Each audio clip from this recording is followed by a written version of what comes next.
Assalamualaikum warahmatullahi wabarakatuh. Perkenalkan, nama saya Nisa Nifa, NIM D222020020980.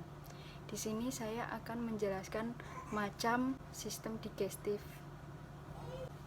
dan menjelaskan 3 macam penyakit pada sistem digestif yang disebabkan oleh infeksi bakteri atau virus atau protozoa dan atau parasit. Yang pertama yaitu macam histologi sistem digestif.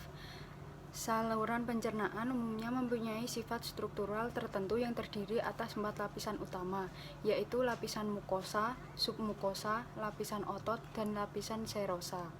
Yang pertama, lapisan mukosa terdiri atas epitel pembatas, lamina propria yang terdiri dari jaringan penyambung jarang yang kaya akan pembuluh darah kapiler dan limfe dan sel-sel otot polos. Kadang-kadang mengandung juga kelenjar-kelenjar dan jaringan limfoid dan muskularis mukosae. Yang kedua yaitu submukosa, terdiri atas jaringan penyambung jarang dengan banyak pembuluh darah dan limfe. Plexus saraf submukosa atau juga dinamakan Meissner dan kelenjar-kelenjar dan atau jaringan limfoid. Yang ketiga yaitu lapisan otot, tersusun atas sel-sel otot polos. Berdasarkan susunannya dibedakan menjadi 2 sublapisan menurut arah utama sel-sel otot, yaitu sebelah dalam dekat lumen, umumnya tersusun melingkar sirkuler pada sublapisan luar, kebanyakan memanjang longitudinal. Kemudian kumpulan saraf yang disebut plexus meenteric atau Auerbach yang terletak antara 2 sublapisan otot, pembuluh darah, dan limfe. Yang terakhir yaitu serosa, merupakan lapisan tipis yang terdiri atas jaringan penyambung jarang kaya akan pembuluh darah dan jaringan adiposa dan epitel gepeng selapis atau mesotel. Fungsi utama epitel mukosa saluran pencernaan adalah 1. Menyelenggarakan sawar atau pembatas bersifat permeabel selektif antara isi saluran dan jaringan tubuh. Yang kedua yaitu mempermudah transport dan pencernaan makanan. Yang terakhir yaitu meningkatkan absorpsi hasil-hasil pencernaan atau sari-sari makanan. Sel-sel pada lapisan ini selain menghasilkan mukus juga berperan dalam pencernaan atau absorpsi makanan. Nodulus limfatikus yang banyak terdapat pada lamina propria dan lapisan submukosa sebagai sistem pertahanan tubuh atau perlindungan dari infeksi mikroorganisme, dari invasi virus dan bakteri.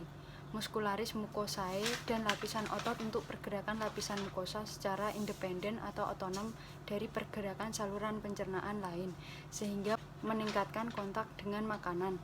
Kontraksi lapisan mukosa mendorong atau peristaltik dan mencampur makanan atau segmentasi dalam saluran pencernaan. Yang kedua yaitu macam-macam penyakit pada sistem digestif. Yang pertama yaitu ada gastroenteritis, yaitu muntah dan diare akibat infeksi atau peradangan pada dinding saluran pencernaan, terutama lambung dan usus. Sebagian besar gastroenteritis disebabkan oleh infeksi virus dan penularannya sangat mudah. Gejalanya yaitu gejala utama dari gastroenteritis yaitu diare dan muntah. Gejala ini akan muncul 1-3 hari setelah terinfeksi. Gejala biasanya berlangsung selama 1-2 hari. Untuk gejala tambahan ada demam dan menggigil, kemudian sakit kepala, mual, tidak nafsu makan, dan sakit perut. Yang kedua yaitu ada MAH. MAH atau tukak lambung adalah luka yang terjadi pada lapisan lambung atau usus 12 jari. Gejala MAH pada umumnya yaitu kembung, mual, muntah-muntah, dan kurang nafsu makan.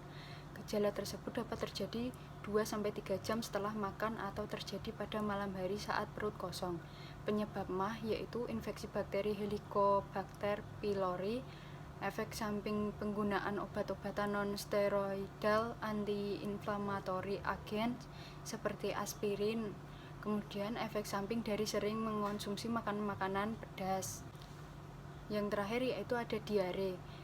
Diare yaitu keadaan buang air besar atau BAB yang terjadi terlalu sering dengan feses yang encer atau banyak mengandung air.